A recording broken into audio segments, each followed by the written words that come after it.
Bismillah wa salatu wa salamu ala rasulillah wa ala alihi wa ashabihi ajma'in. Aujourd'hui, je vous propose de nous plonger dans un des récits les plus étonnants qui ont été rapportés dans le Coran. C'est un récit, comme beaucoup de récits coraniques, qui concerne l'histoire des Banu Israël, c'est-à-dire la vie des Juifs, des Hébreux.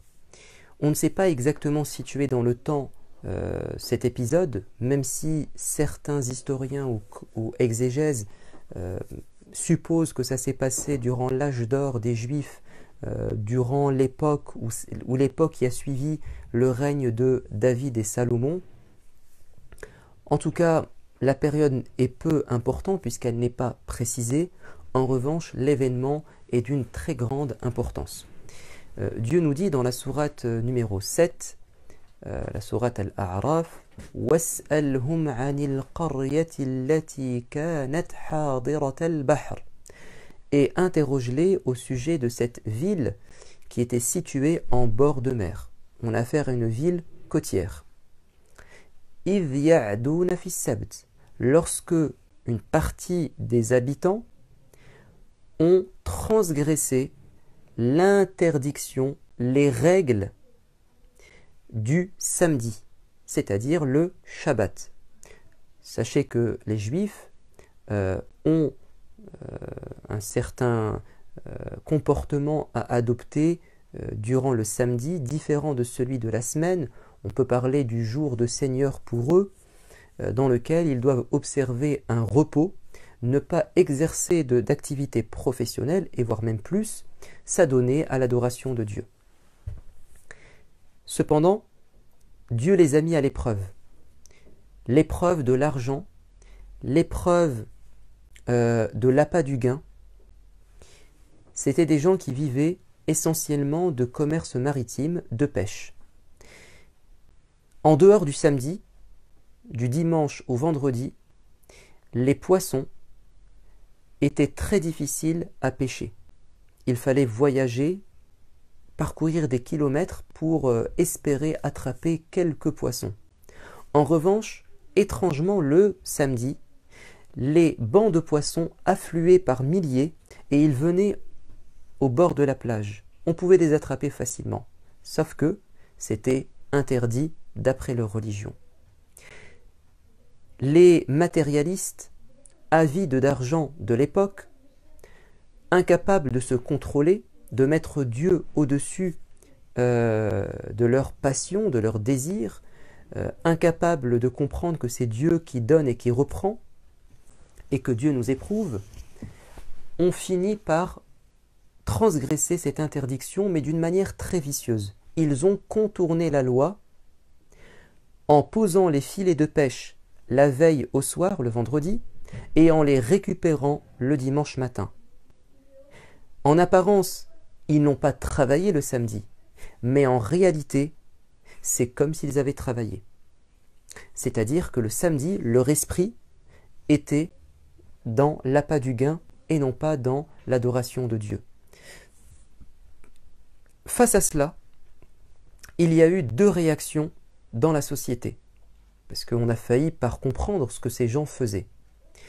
Et c'est sur la réaction des gens, de la population, que Dieu va grandement insister. Il va dire وَإِذْ قَالَتْ أُمَّةٌ مِّنْهُمْ. Une catégorie de la population s'est adressée à ceux qui ont tenté d'empêcher ces corrupteurs de braver la loi. La majorité des gens sont restés spectateurs. Ils ont dit, nous, on respecte les règles de notre religion, c'est-à-dire qu'on ne pêche pas le samedi. Ceux qui commettent le péché, ceux qui font le mal, sont responsables d'eux-mêmes, et nous ne sommes pas responsables d'eux. On va les laisser faire et on va continuer notre vie. Tant que moi, dans ma vie privée, je respecte ma religion, je ne me sens pas concerné par ce qui se passe au niveau collectif, au niveau sociétal. En revanche, une partie n'avait pas la même perception des choses. Ils ont dit, attendez, on n'est pas uniquement responsable des prières que l'on doit faire chaque jour, des interdictions que l'on doit respecter, des obligations qu'on doit appliquer. On doit aussi, dans notre religion, par principe, par devoir, veiller à ce que dans la société, les gens fassent le bien. Et si des gens veulent faire le mal et montrer le mauvais exemple, nous devons les sermonner, nous devons les corriger, nous devons intervenir, ne pas rester inactifs, passifs. Et il va y avoir un débat entre ceux que j'appelle le camp des spectateurs, ou le camp des abstentionnistes qui s'abstiennent, ou le camp des égoïstes qui pensent qu'à eux, et le camp des acteurs, le camp des réformateurs. Dieu nous dit que le camp majoritaire des spectateurs, passifs, on dit لِمَ تَعِظُونَ قَوْمًا اللَّهُ مُهْلِكُهُمْ أَوْ مُعَذِّبُهُمْ عَذَابًا شَدِيدًا. Pourquoi donc perdez-vous du temps, de l'énergie à faire la morale à des gens dont nous savons qu'ils vont être punis par Dieu? Les gens qui font le mal vont être punis par Dieu. Laissez-les à leur propre sort. Qu'est-ce que vont répondre les gens qui tentaient de faire le bien et s'opposer au mal? Ils vont dire مَعْذِرَةً إِلَى رَبِّكُمْ وَلَعَلَّهُمْ يَتَّقُونَ. Si nous agissons pour interdire le mal, c'est pour deux raisons. La première, c'est une question de principe. C'est un devoir religieux, afin que nous puissions présenter à Dieu une excuse. C'est-à-dire qu'on dise, Ya Allah, nous avons fait notre possible en dénonçant le mal. Même si on n'a pas réussi à l'empêcher, au moins on a fait notre possible. Et Dieu nous demande de faire les choses selon nos moyens. C'est une question de principe. Et deuxième raison, وَلَعَلَّهُمْ يَتَّقُونَ, et peut-être qu'il y a un espoir que certains parmi eux craignent Dieu.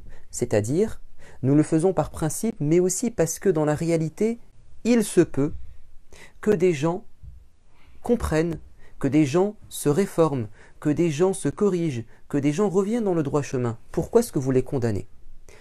Vous savez, la réponse de ces gens, elle est exactement ce que Dieu attend de nous. C'est que nous ayons ces deux qualités en nous. Nous agissons par principe, c'est-à-dire que notre conscience religieuse nous pousse à intervenir, à ne pas rester inactifs, à dénoncer le mal, comme on peut. Le prophète alayhi salatu wassalam a dit Man ra'a minkum munkaran falyughayyirhu biyadihi. Celui qui va être spectateur, qui va voir, assister, celui qui sera témoin d'un mal, d'une injustice, alors qu'il intervienne par ses mains, c'est-à-dire qu'il soit dans l'action, qu'il soit dans des projets concrets, qu'il intervienne pour empêcher le mal physiquement.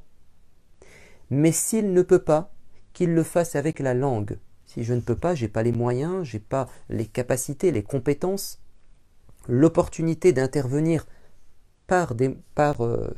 physiquement, alors au moins je parle par ma langue, je ne reste pas muet. Et si je ne peux même pas parler, parce que je suis dans une dictature, parce que parler ça peut me coûter très cher, parce que parler ça peut se retourner contre moi, alors au moins, dit le prophète sallam, je rejette le mal par mon cœur, c'est-à-dire que je ne reste pas insensible au mal. Ça veut dire que quand le mal est présent, je me désolidarise, je le déteste. Je ne peux pas faire plus, mais au moins intérieurement, je suis contre. Et le professeur Salem dit, il n'y a plus après cela un atome de foi. Si je ne suis même pas perturbé par le mal, si je passe à côté du mal, je suis au courant des injustices, mais je ne me sens même pas concerné, alors j'ai un grand problème de foi. Donc c'est une question de principe, d'abord. Et deuxièmement, le croyant doit garder espoir. C'est-à-dire qu'il ne faut pas mettre les gens dans le même sac et les condamner à tout jamais. Ceux qui font le mal peuvent changer. Et ils ne sont pas tous pareils. Ne voyez-vous pas que dans l'histoire de Joseph, les 10 grands frères qui ont comploté pour faire du mal à Joseph n'étaient pas pareils? Au départ, ils ont dit « Uqtulu Yusuf », tuez Joseph. L'assassinat, le crime le plus horrible. Mais l'un d'entre eux a dit « La taqtulu Yusuf » ne tuez pas Joseph, quand même pas. Jetez-le dans un puits. Peut-être qu'une caravane va lui sauver la vie. Ils vont le sortir du puits et puis évidemment ils vont l'emmener loin de nous. Donc on va pouvoir atteindre notre objectif en l'écartant de notre père Jacob, de notre famille, mais en même temps on ne va pas commettre l'irréparable. Et bien c'est lui, par ce sursaut de pitié et cette miséricorde qui était quand même minime, mais qui existait dans son cœur, c'est lui qui va diminuer le mal. Donc il n'était pas exactement comme ses frères. Il est complice, évidemment d'une injustice, mais il n'a pas autant de cruauté dans le cœur que ses autres frères. Ils ne sont pas pareils. Et c'est pareil pour ceux qui font le mal. Tout le monde n'est pas pareil. Vous avez les auteurs, les têtes pensantes, les influenceurs qui poussent les gens à faire le mal. Et puis vous avez ceux qui les suivent. Et ceux qui les suivent peuvent les suivre par intérêt. Ils peuvent les suivre par amitié. Ils peuvent les suivre par effet de mode. Mais ces gens-là peuvent changer. Et même ceux qui sont les instigateurs du mal peuvent également changer. Il ne faut jamais condamner les gens. Il faut continuer à tenter d'empêcher le mal et à faire la morale. Peut-être qu'ils vont réfléchir. Quand Allah a envoyé Moussa et Haroun pour affronter Pharaon, qu'est-ce qu'il leur a demandé dans un premier temps? Il va leur demander de lui tenir des propos doux, des propos raisonnables, convenables, d'utiliser un style attirant, la'allahu yatadhakkaru aw yakhsha. Peut-être que vos belles paroles, votre communication, touchante, va peut-être le pousser à se souvenir et à craindre Dieu. Alors que c'est quelqu'un qui a fait énormément de mal, qui se prenait pour un dieu. Mais Allah dit à Haroun et Moussa, gardez espoir. Peut-être que vous allez le toucher par vos propos. Allah a demandé à son prophète de patienter pendant toute sa vie et de continuer à prêcher la bonne parole. Et c'est Dieu qui guide. Mais il doit continuer à faire des efforts. Et regardez, ça a payé à la fin. Regardez comment Abu Sufyan, le chef de la Mecque, comment Amr ibn al-As, comment Uthman ibn Talha, comment beaucoup de détracteurs de l'islam ont fini par adhérer à cette religion grâce à Dieu et aussi à la patience du prophète qui a continué à tenter de réformer sa société. Et Allah a demandé au prophète Muhammad de prendre exemple sur tous les prophètes qui ont continué jusqu'au bout à faire leur mission dans leur société, mission de réforme, à l'exception d'un prophète qui a fait une erreur. Et ne prend pas pour exemple le compagnon du poisson. C'est Jonas qui, après beaucoup d'efforts, a considéré que sa société était perdue, que son peuple était réfractaire, hermétique à tout jamais au rappel. Et il va quitter sa mission et délaisser sa société. Et c'est là que Allah va le rappeler à l'ordre. Par cette épreuve, il va se retrouver dans la bouche de la baleine et il va comprendre son erreur. Et en rentrant dans sa ville, dans sa cité, il va remarquer que durant son absence, Dieu avait guidé tous ceux qu'il avait condamnés. Plus de 100 000 personnes se sont repenties alors qu'il n'était même pas présent. C'est comme si Dieu voulait lui dire « Toi, tu as un devoir de moyen, le résultat m'appartient. C'est moi qui, au final, guiderai les gens, ceux qui le méritent. » Donc, il faut garder espoir et ne jamais dire « Ma société est perdue et foutue. On ne pourra jamais diminuer le mal ou réformer la société. » Si on perd espoir, rien ne va se passer. Si on garde espoir, il peut y avoir de bonnes surprises.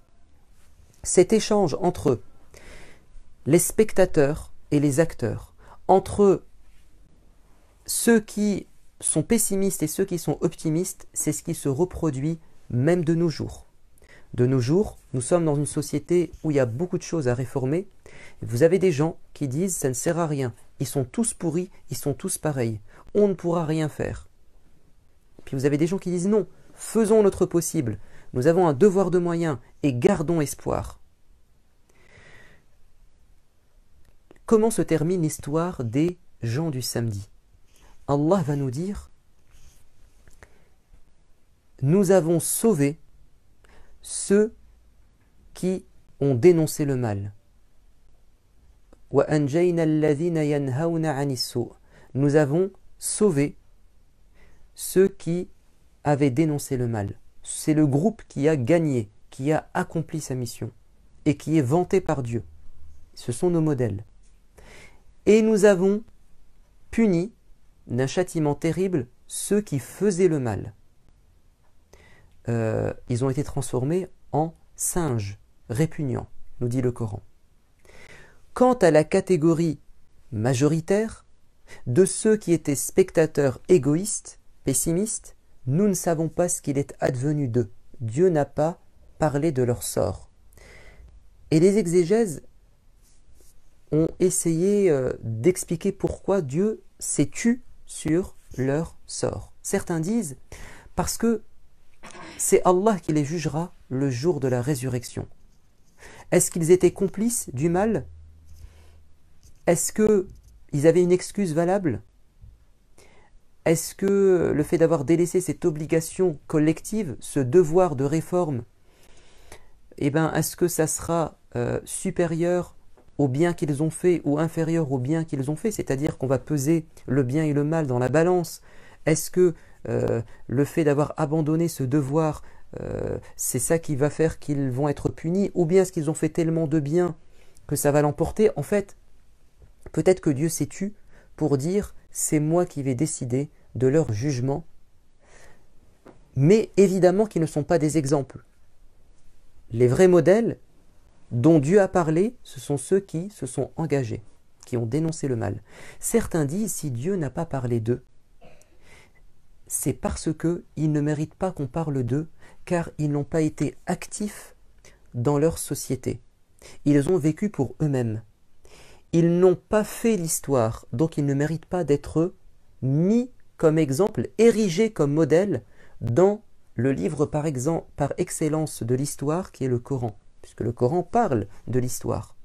Donc ils ont pensé à eux-mêmes, ils sont donc insignifiants dans l'histoire puisqu'ils n'ont aucune influence sur les autres et sur leur société. Donc on va les laisser dans le silence, on va les laisser dans, on va les oublier en réalité.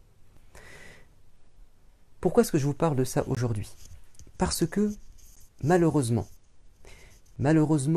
nous avons une grande partie de notre communauté musulmane qui pense qu'ils ne sont pas concernés par l'engagement dans la société pour faire le bien et pour s'opposer au mal. Et quand on leur dit, vous avez l'opportunité, l'occasion, la chance d'empêcher des gens de prendre le pouvoir, des gens qui peuvent nous faire du mal, qui font du mal à la société, qui ont comme projet de diviser les gens, de les mettre dos à dos, des gens qui ont des idées et des thèses qui sont racistes, parfois islamophobes, des gens qui sont assoiffés de pouvoir et qui sont donc dangereux, puisqu'ils pensent à eux et non pas au bien collectif. Et nous sommes là spectateurs, on les voit travailler pour prendre le pouvoir et ensuite diriger notre vie sociale et nous les laissons faire. Et ça, c'est un manque de responsabilité. C'est une passivité complice. D'autres disent, ils sont tous pareils. Pourquoi est-ce que je vais choisir un tel plutôt qu'un tel? Alors qu'est-ce qu'on dit à ces gens-là? On leur dit, écoutez, si vous considérez qu'ils sont tous mauvais, forcément c'est que vous êtes bien. Eh bien présentez-vous pour prendre les commandes de la société. À moins que vous ne pensiez qu'à vous. Et que vous ne vouliez pas faire le bien et prendre la place de ceux qui font le mal. Vous en tirerez les conséquences dans votre vie ici-bas et dans l'au-delà. Ils disent, moi je ne suis pas fait pour. Et c'est vrai, beaucoup de gens ne sont pas faits pour avoir un poste et diriger une société, une localité, etc. Mais au moins, permettez à des gens qui sont compétents de le faire. Et ne pensez pas qu'ils sont tous pareils, tous mauvais. Non, il y a des gens qui sont moins mauvais, qui sont bons, qui sont neutres, qui ne veulent pas vous faire de mal. Choisissez-les. Est-ce que vous ne savez pas que des gens dans le monde entier, je dirais pas dans le monde entier, mais dans une bonne partie de ce monde, rêveraient d'être à notre place, de pouvoir dans leur pays respectif choisir leurs dirigeants? Et lorsqu'ils ont fait des révoltes, des révolutions, des revendications pour pouvoir choisir leurs dirigeants, on les a mis en prison, on les a massacrés parce qu'ils ont demandé la liberté, parce qu'on veut leur imposer la dictature. Nous avons la chance de pouvoir choisir librement ce que nous voulons. Évidemment, c'est la démocratie, c'est la majorité qui l'emporte. Mais si on ne fait rien, si on reste silencieux, on ne va pas faire avancer les choses. Le silence et la passivité donnent raison à ceux qui veulent faire le mal, puisqu'ils ont la liberté totale. Quand on ne fait pas de politique, on la subit. Quand on n'intervient pas pour gérer notre société, d'autres vont la gérer à notre place. Et ne pensez pas que vous serez épargnés. Je termine par cette parabole du prophète alayhi salatu wassalam, qui dit: ceux qui font le bien et interdisent le mal, et ceux qui ne le font pas, sont comparables à des gens qui ont décidé de voyager ensemble dans un bateau. Ils ont décidé de leur place dans le bateau en faisant un tirage au sort.